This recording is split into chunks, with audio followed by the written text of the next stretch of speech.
পাঠ করছি অনিন্দিতার লেখা গল্প অদৃশ্য আততায়ী। এমন ভয়ঙ্কর সুন্দর মাস্ক আমি দুটো দেখিনি, পুলিশ অফিসার মিস্টার বর্মনের প্রশ্নের উত্তরে বলল ইমন। কখন উনি পার্টি ছেড়ে বেরিয়ে গেলেন আপনি বলতে পারবেন? দেখেছিলেন? No idea sir, we are dancing last night. Just মাস্কটা সো মাচ ইউনিক, তাই মনে আছে, বাকি কিছুই বলতে পারবো না। মনে নেই, আসলে স্টাডে মাস্ক পার্টি ছিল, ভিকির আইডিয়া। ওর বাবা স্টেটসের একটা স্টোর থেকে স্পেশাল ডিজাইনড মাস্ক এনেছিল, সেটা দেখেই ভিকির মাথায় মাস্ক পার্টির আইডিয়াটা আসে। Anyway, what's the problem sir? সাত সকালে ঘুম থেকে উঠতে না উঠতেই পুলিশের মুখ দেখতে হবে ভাবতে পারেনি ইমন। আপনার ফ্রেন্ড ভিকি নিজের বাংলোর বেডরুমে খুন হয়েছে। ওর বাংলোতেই আপনাদের পার্টি ছিল না কাল রাত্রে? কখন ফিরেছেন আপনি? না চাইতেও কেঁপে গেল ইমনের গলা। 1:45 মেবি, এক্স্যাক্ট টাইম মনে নেই। আমার সঙ্গে কজ্জল ছিল, আমাকে ড্রপ করে ও বাড়ি যায়। কিন্তু ভিকি কিভাবে? আই মিন, কে ওকে এভাবে? সেটা জানতে পারলে তো কেস শুরুর আগে সলভ হয়ে যেত। এনিওয়ে, আপনাদের মাস্ক পার্টিতে আর কে কে ইনভাইট ছিল? তমন্না, রিকি, স্নেহা, কজ্জল আর রিমিতা। আস্তে আস্তে পরিষ্কার হয়ে আসছে ইমনের মাথা। আসলে কাল রাতের হ্যাংওভারটা এখনও পুরোপুরি কাটেনি। নিশ্চয়ই সব খবর নিয়েই পুলিশ ওর ফ্ল্যাটে এসেছে। কিন্তু ভিকিকে খুন করলো কে? চিন্তার সুরে পুলিশ অফিসার বললেন, সিসিটিভি ফুটেজ চেক করে আমরাও এই ছজনকেই বাংলোর ভেতরেও ঢুকতে বেরোতে দেখেছি। বাংলোর ভেতরে সিসিটিভি নেই, এটাই সমস্যা। আপনাদের সাক্ষ্য ছাড়া আমাদের কাছে অন্য কোনো প্রমাণ নেই। ওই দিন বাংলোর সব চাকর বাকরদেরও ছুটি দেওয়া হয়েছিল, ফলে কেসটা আরও জটিল হয়ে গেছে। আমাদের ভাবাচ্ছে সেই আননোন মাস্ক লেডি, সেই এলোই বা কখন, গেলই বা কখন। কোনো কিছুরই ট্রেস পাওয়া যাচ্ছে না। আমরা বাংলোর ব্যাকইয়ার্ডও চেক করেছি, সেখানের মাটিতেও কোনো জুতোর ছাপ নেই। তবে কি একজন পার্টিতে উপস্থিত লেডি, যাকে সবাই দেখেছে, পার্টির পাশে কর্পূরের মতো হাওয়ায় উবে গেল? আমি কিছুই বুঝতে পারছি না স্যার। আমি যে দেখেছি একথা আমার স্পষ্ট মনে আছে। বলুন, আর কিভাবে আপনাকে সাহায্য করতে পারি? Any identification for the mask lady? খানিক ভাবল ইমন, তারপর বলল, yes sir, a small red glass in her hand, it's elegant. Sneha বলছিল ও ওরকম একটা কিনতে চায়। ইন্টারেস্টিং। আর red glass and a beautiful evil mask. যা দেখছি এই মাস্ক লেডির সবটাই ভেরি মাচ ইন্টারেস্টিং। এমনকি খুন করার পদ্ধতিও। একটা মোটা সেলোটেপ জড়িয়ে দিয়েছে ভিকির গোটা মুখে। নিঃশ্বাস না নিতে পেরে মারা গেছে ভিকি। চোখ দুটো ঠিকরে বেরিয়ে এসেছে প্রবল যন্ত্রণায়। মুখে সেলোটেপ আটকানো থাকায় চেঁচাতেও পারেনি বেচারা। সবচেয়ে আশ্চর্যের বিষয়, ঘরে কোনো ধস্তাধস্তে চিহ্ন নেই।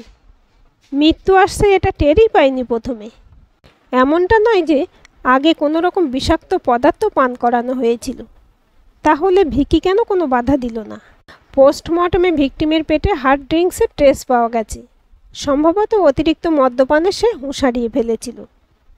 আপনি এত কথা আমায় বলছেন কেন?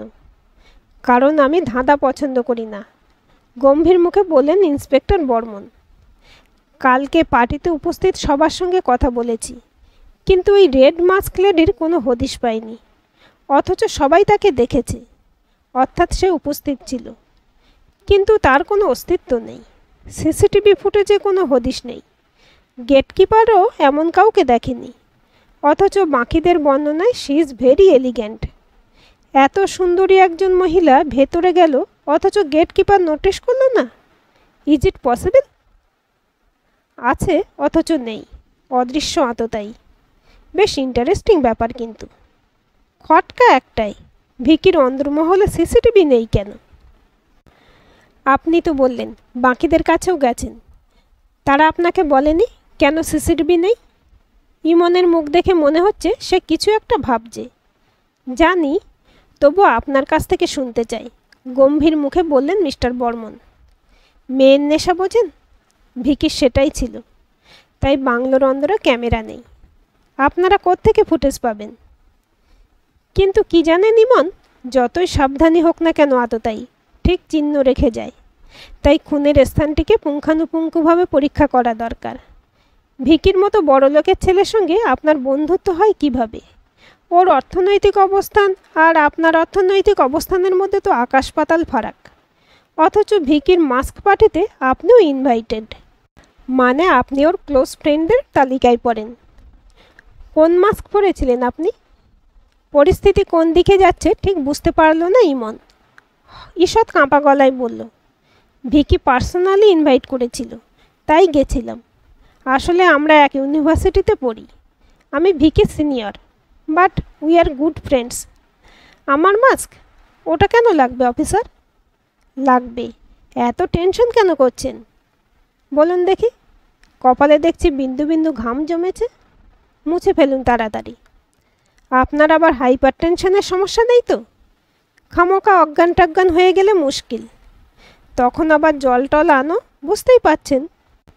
ঠিকঠাক উত্তর না দিলে আবার থানায় তুলে নিয়ে যাওয়া লোকজনের সামনে দিয়ে ফালতু ঝক্কি, বোঝেনি তো। কোনো রকমে ঘাড় নাড়ল ইমন। সে ভালোই বুঝতে পারছে কায়দা করে পুলিশ অফিসার মিস্টার বর্মন তাকে ভয় দেখাতে চাইছে, থানায় তুলে নিয়ে যাওয়ার হুমকি দিচ্ছে। সোফা ছেড়ে উঠতে গিয়ে পাটা সামান্য কেঁপে গেল।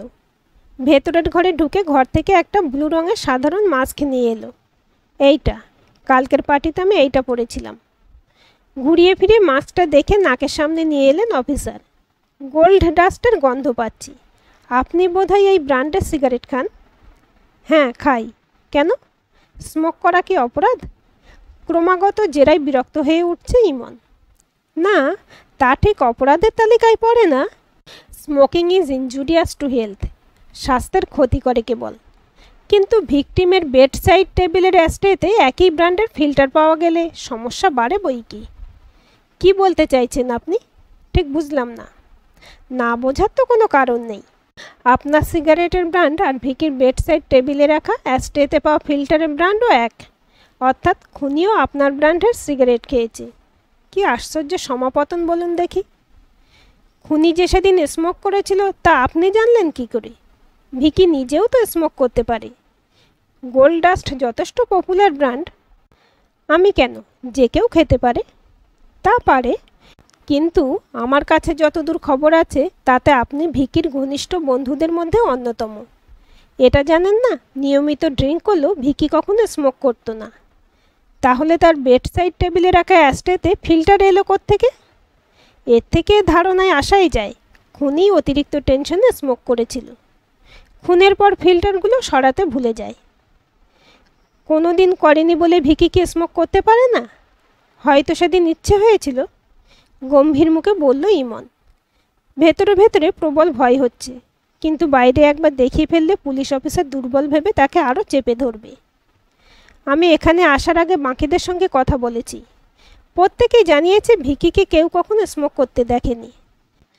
কাজেই হঠাৎ সেদিন ভিকি নিজের স্বভাবের বাইরে গিয়ে স্মোক করছে এ কথা ঠিক বিশ্বাসযোগ্য নয়। আমরা ফিল্টারের অংশ ফরেন্সিকে পাঠিয়েছি। অ্যানালিসিসে দেখা গেছে ফিল্টারের গায়ে যে হাতের ছাপ রয়েছে তা ভিকির নয়। কাজেই বুঝতেই পাচ্ছেন। তাহলে?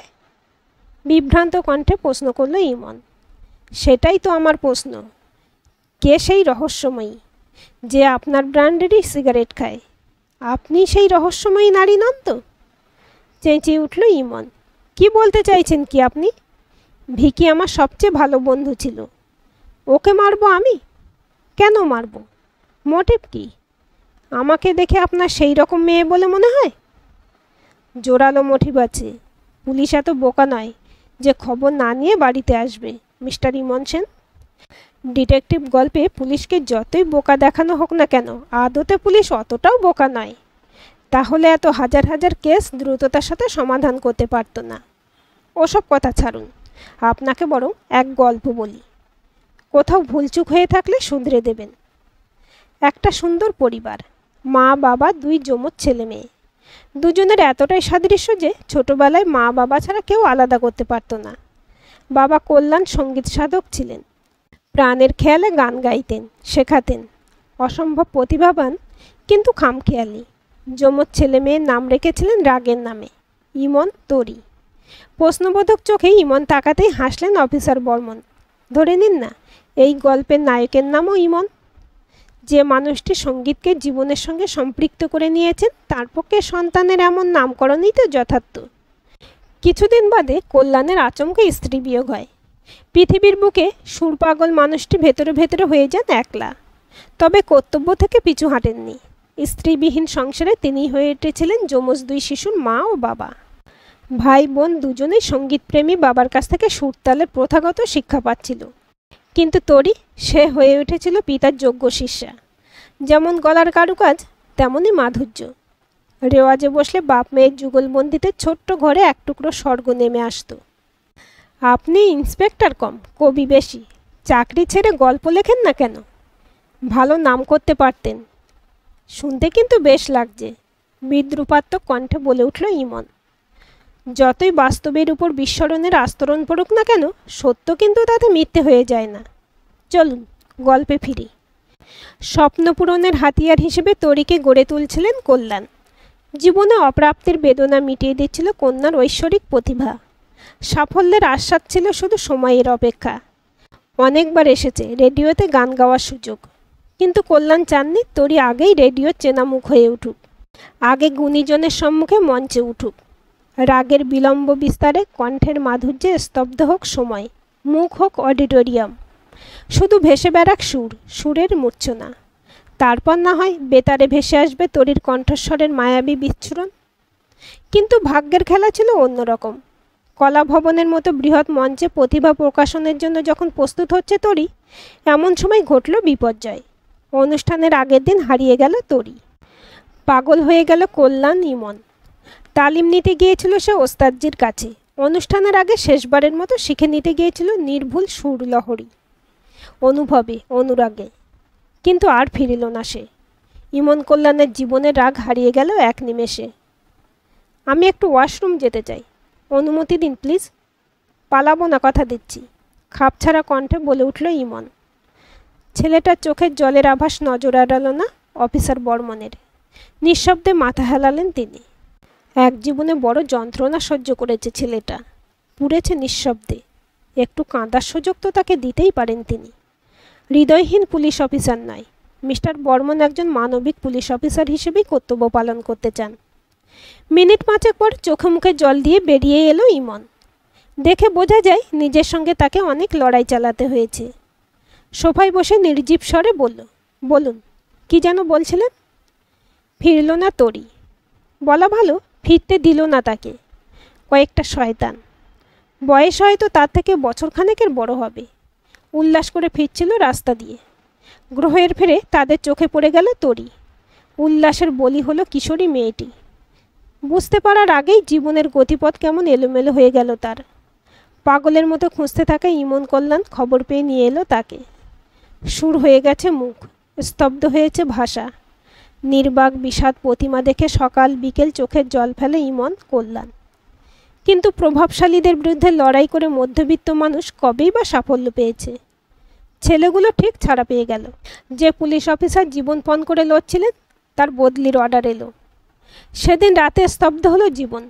কল্যাণ ইমন তরির আচ্ছাদ্য বন্ধন ছিঁড়ে তরি পাড়ি দিল অদেখা সুরের রাজ্যে, যেখানে কোনো অচেনা হানাদার হঠাৎ হানা দিয়ে সুরের জগৎ ছিন্ন বিচ্ছিন্ন করবে না। এই ধাক্কা কল্যাণের হৃৎপিণ্ড সহ্য করতে পারল না। সব হারিয়ে নিঃস্ব মানুষটা সঙ্গীতের কাছে সমর্পণ করে দিল নিজেকে। ইমন বাঁচতে লাগলো অবহেলায়। ভেঙে পড়া কল্যাণ একদিন গলা সাধ্যে সাধ্যেই পাড়ি দিলেন মহাসুষুপ্তির দেশে। পৃথিবীর মাঝে একলা ইমন স্বজন হারানোর ক্ষত বুকে নিয়ে বেঁচে থাকলো কেবল প্রতিশোধের আশায়। তার একমাত্র চিন্তা, কিভাবে সেই প্রভাবশালী ছেলেটির কাছাকাছি আসা যায়। চেষ্টায় কি না হয়, একসময় সফল হয় সে। প্রতিশোধকামী মন সন্ধানে থাকে সুযোগের। তারপর যেন কি হয় বলতে পারবেন নাকি ইমনবাবু? আমি কি করে জানব? এ গল্পের স্রষ্টা আপনি, তাই শেষের ইতিহাসও আপনিই বলবেন। মিস্টার বর্মনের চোখে চোখ রাখে ইমন। অপরাধের কাছে অপরাধ করার উপযুক্ত কারণ থাকলেও অপরাধ কখনোই ক্ষমার্য নয়। কৃতকর্মের শাস্তি অপরাধীকে পেতেই হয়, যেমনটা ভিকি পেয়েছে। মৃত্যুর প্রান্তে এসে সামান্য অক্সিজেনের অভাবে ছটফট করে মরেছে ছেলেটা। আপনার কি মনে হয় ইমন, ভিকির সঙ্গে যা হয়েছে তা কি ঠিক হয়েছে? কোন অপরাধ করেছিল ভিকি? আমার তো জানা নেই। আপনি আমাকে খুনের রাত সম্পর্কে যে কটা প্রশ্ন করেছিলেন তার উত্তর আমি দিয়েছি। আপনার বানানো গল্প ধৈর্য ধরে শুনেছি। কিন্তু যে ঘটনা সম্বন্ধে আমার কিছু জানা নেই সে বিষয়ে কোনো ওপিনিয়ন দেব কিভাবে? I am sorry. আর কোনো প্রশ্ন আছে আপনার? স্পষ্ট চলে যাওয়ার ইঙ্গিত। কিন্তু পুলিশ অফিসারদের এত ইগো থাকলে চলে না। অনড় হয়ে সোফায় বসে রইলেন অফিসার বর্মন। ক্লান্ত গলায় বললেন, একটু জল খাওয়াবেন প্লিজ? ইমন ভেতরে যেতে যেতেই এদিক ওদিক দেখে একটা চুল আঁচড়ানো চিরুনি চট করে পকেটে ঢুকিয়ে নিলেন। টেবিলের ওপরটা ভালো করে দেখে ড্রয়ার হাতড়ে নিলেন। হঠাৎই সেলফোনটা পিপ পিপ করে বেজে উঠল। উল্টো দিকে কথা শুনে হালকা হাসি ছড়িয়ে গেল মুখে। গ্রেট, বাড়ির সামনে ওয়েট করো। কাঁচের গ্লাসে ঠান্ডা জল আনলো ইমন। একটা আকর্ষণীয় লাল মারমেড ড্রেস আর মাস্ক বের করে মিস্টার বর্মন বললেন, ভিকির বাড়ি থেকে খানিক দূরে একটা ঝোপের মধ্যে পড়েছিল। অপরাধী নভিস, নইলে কখনোই পুলিশের কাজের সুবিধার জন্য এই চিহ্ন ফেলে রাখত না, আগুনে পুড়িয়ে দিত। ইমনের মুখের দিকে আর চোখে তাকালেন মিস্টার বর্মন। চোখের দৃষ্টিতে আফসোসের চিহ্ন দেখা যাচ্ছে কি? সেদিকে একবার তাকিয়ে চোখ সরিয়ে নিল ইমন। মিস্টার বর্মনের দিকে জলের গ্লাস বাড়িয়ে দিল। খেয়ে নিন। আশা করি আপনার প্রশ্ন উত্তর পর্ব শেষ হয়েছে। এটা আপনাদের কাজে লাগবে খুনিকে ধরার পর প্রমাণ হিসেবে। কিন্তু আমায় দেখে লাভ নেই, খুন আমি করিনি। নমস্কার। মনে মনে হাসলেন মিস্টার বর্মন। কাঁচের গ্লাসটা সাবধানে রুমাল দিয়ে ধরে জলে একটা চুমুক দিয়ে বললেন, অনেক ধন্যবাদ, আসি। বিমোরে ইমন বলল, গ্লাসটা দিন, রেখে আসি। আমার কাছে থাকলেই বা ক্ষতি কী? আপনার সঙ্গে দেখা হওয়া স্মৃতি হয়েই রইল না হয় গ্লাসখানা। আসি, খুব তাড়াতাড়ি আবার দেখা হবে। ভালো কথা, পুলিশের এনকোয়ারি শেষ না হওয়া পর্যন্ত শহর ছেড়ে যাবেন না। দরজার দিকে যেতে যেতে মিস্টার বর্মন পিছন ফিরে তাকালেন। ইমনের চোখে বিশ্বাস অবিশ্বাসের দ্বন্দ্ব খেলা করছে। করারই কথা, এটাই তিনি চেয়েছিলেন। যে পোশাক মাস্ক সে নিজের কাছে রেখেছে সংগোপনে, তা মিস্টার বর্মনের হাতে দেখলে অবাক হওয়ারই কথা। ভাগ্যিস অর্ধ অচেতন অবস্থায় হাত পড়ে তমন্নার মোবাইলে ঝাপসা ছবি উঠে গিয়েছিল আননোন মাস্কলেডের। তাই মারমেড ড্রেস আর মাস্কটা ঘন্টা দুয়েকের মধ্যে জোগাড় করা গেছে। আপাতত ফাঁদ পাতা ছাড়া পুলিশের কাছে অন্য কোনো উপায় নেই। যা বুঝেছেন ইমন ভাঙবে, তবু মস্কাবে না। স্বীকারোক্তির আশা করা বৃথা। বড় রাস্তায় পার্ক করা বোলেরার ভিতরে ঢুকে মিস্টার বর্মন বললেন, এবার তোমাদের কাজ শুরু। কেউ এক মুহূর্তের জন্য অন্যমনস্ক হবে না। খুনির একটা ভুল চাল আমাদের সাফল্যের পথে অনেকটা এগিয়ে দেবে। বাড়ির সামনে দুজন, পিছনে দুজন সিভিল ড্রেসে থাকবে। কেউ পালানোর চেষ্টা করলেই আমায় খবর দেবে, মেয়ে হোক বা ছেলে। র্যাত করবে না। মনে রাখবে, আততায়ী যেমন ছদ্মবেশ ধারণে পটু, তেমনই অভিনয়ে। ছোট্ট একটা ভুলের কারণে আততায়ী আমাদের হাতছাড়া হয়ে যেতে পারে। বাড়ি থেকে যেই বেরোক তৎক্ষণাৎ তাকে ফলো করবে। জিপিএসে আমায় ক্রমাগত লোকেশন শেয়ার করতে থাকবে। আততায়ীর প্রতিটি মুভমেন্টের খবর আমার চাই। ইমনের সঙ্গে যা হয়েছে সেটা অন্যায়। ইমনের প্রতিশোধ নেওয়ার ইচ্ছেতেও কোনো ভুল নেই। সমাজের বুকে বুক চিতিয়ে ঘুরে বেড়ানো এক শয়তানের দাপটে পরিবার হারিয়েছে সে। অকালে মারা গেছে একমাত্র আদরের বোন। কিন্তু ন্যায়ের রক্ষক হিসেবে তিনি ইমনের অপরাধকে সাপোর্ট করতে পারেন না। হাজার কারণ থাকলেও নয়। অন্যায় করলে শাস্তি পেতে হবে। অপরাধের বদলে অপরাধ, খুনের বদলে খুন। সব মানুষ যদি আইন নিজের হাতে তুলে নিতে থাকে, তাহলে দেশে পুলিশ প্রশাসনের প্রয়োজন থাকবে না। আইন শৃঙ্খলা নষ্ট হয়ে সারা দেশে অরাজকতা বিরাজ করবে। ছাদে চলে গেল ইমন। যথেষ্ট পরিকল্পনা মাফিকই সে কাজটা করেছে। আসলে এই পুলিশ অফিসার মিস্টার বর্মন স্বভাবে অতি ধূর্ত। পুরনো আঘাতে খোঁচা দিয়ে তার মুখ থেকে অপরাধের কথা স্বীকার করাতে চাইছে। কিন্তু সেও অতীতে সোজা সরল ছেলেটি নেই। একের পর এক আঘাত তাকে পাথরে পরিণত করেছে। তবুও সাবধানের মান নেই। ভদ্রলোক পরামর্শটা ভালো দিয়েছেন। আজ রাতে সে জিনিসগুলো পুড়িয়ে ফেলবে। দ্রুত পায়ে লোহার সিঁড়ি বেয়ে ট্যাঙ্কিতে উঁকি দিল ইমন। ভয়ে তার মুখ সাদা হয়ে গেছে। নিরাপদ মনে করে জিনিসগুলো এখানেই রেখেছিল সে। কিন্তু কোথায় গেল সেগুলো? তবে কি মিস্টার বর্মন হাওয়ায় প্রাসাদ বানাচ্ছিলেন না? পালাতে হবে, এই শহর ছেড়ে এক্ষুনি পালাতে হবে তাকে। এখানে থাকলে গোটা জীবনটা জেলে পচে মরতে হবে। এ জগতের পুলিশ প্রশাসন প্রভাবশালীদের জন্য, তাদের মতো সাধারণদের জন্য আইন নিজের হাতে তুলে নিতে হয়।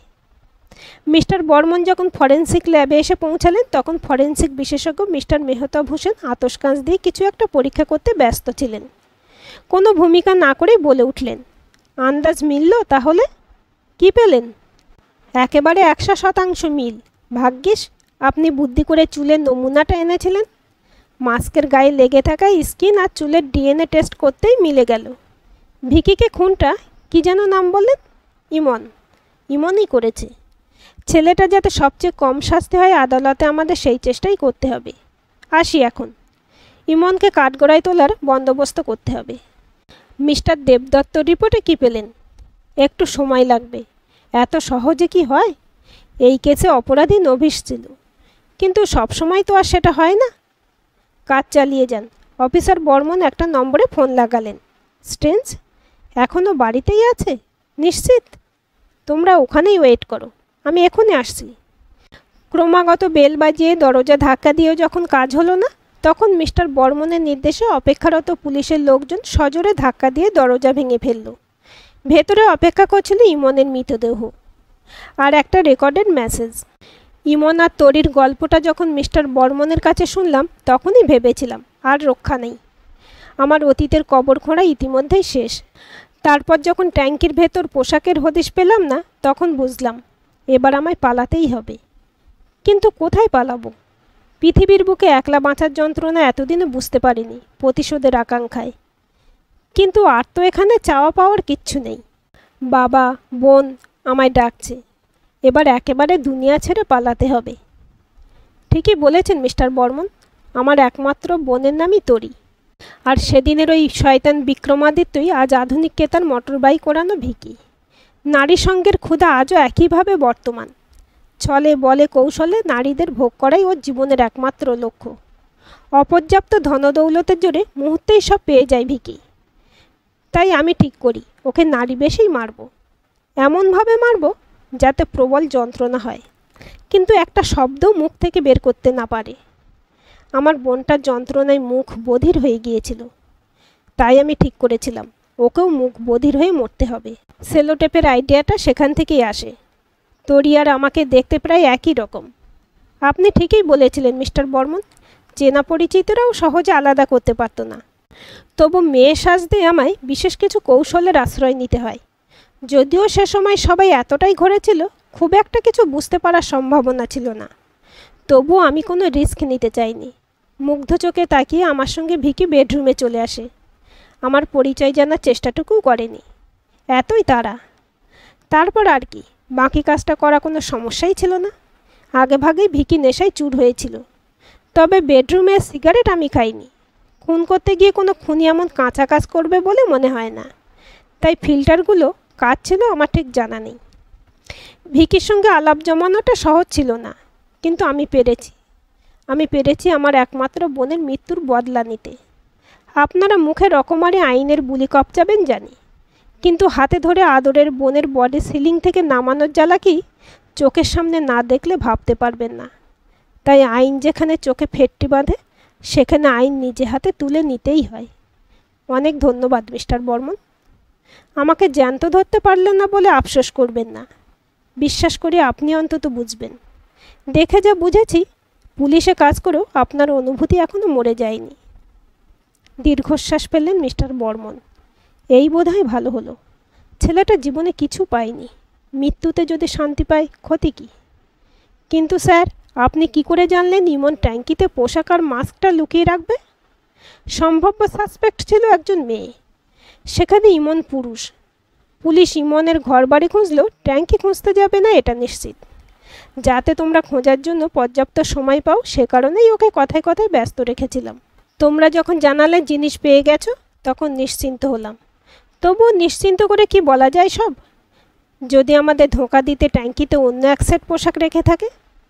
নিশ্চিত হওয়ার জন্য বললাম, আমি অপরাধী হলে জিনিসগুলো মোটেও পুলিশের আওতার মধ্যে রাখতাম না, পুড়িয়ে ফেলতাম। আমি জানতাম ইমন একবার অন্তত সেই জায়গায় যাবে যেখানে সে পোশাক আর মাস্ক লুকিয়েছে। সেই জন্যই তোমাদের নজর রাখতে বলেছিলাম। তোমরা খবরটা দিতেই আমি 100% নিশ্চিত হয়ে গেলাম। ভেবেছিলাম ছেলেটা ধরা না দিয়ে বাড়ি থেকে পালাবে, কিন্তু ইমন জীবন থেকেই পালিয়ে গেল। দীর্ঘশ্বাস ফেলে বললেন, এই হয়তো ভালো হলো। সাদা স্করপিওর কাছে গিয়ে দাঁড়ালেন মিস্টার বর্মন। পুলিশের চাকরিতে এতদিন হয়ে গেল, তবু কেন মৃত্যুর সামনে দাঁড়িয়ে মনটা বারবার ভারাক্রান্ত হয়ে যায় কে জানে। আজকের গল্পটি আপনাদের কেমন লাগলো কমেন্ট করে জানাবেন। ভালো লাগলে অবশ্যই একটা লাইক দেবেন আর চ্যানেলটি সাবস্ক্রাইব করে সাথে থাকবেন এবং নতুন ভিডিও আপডেট পেতে বেল আইকনটি ক্লিক করে রাখুন। গল্পটি ভালো লাগলে অন্যদের সাথে শেয়ারও করতে পারেন।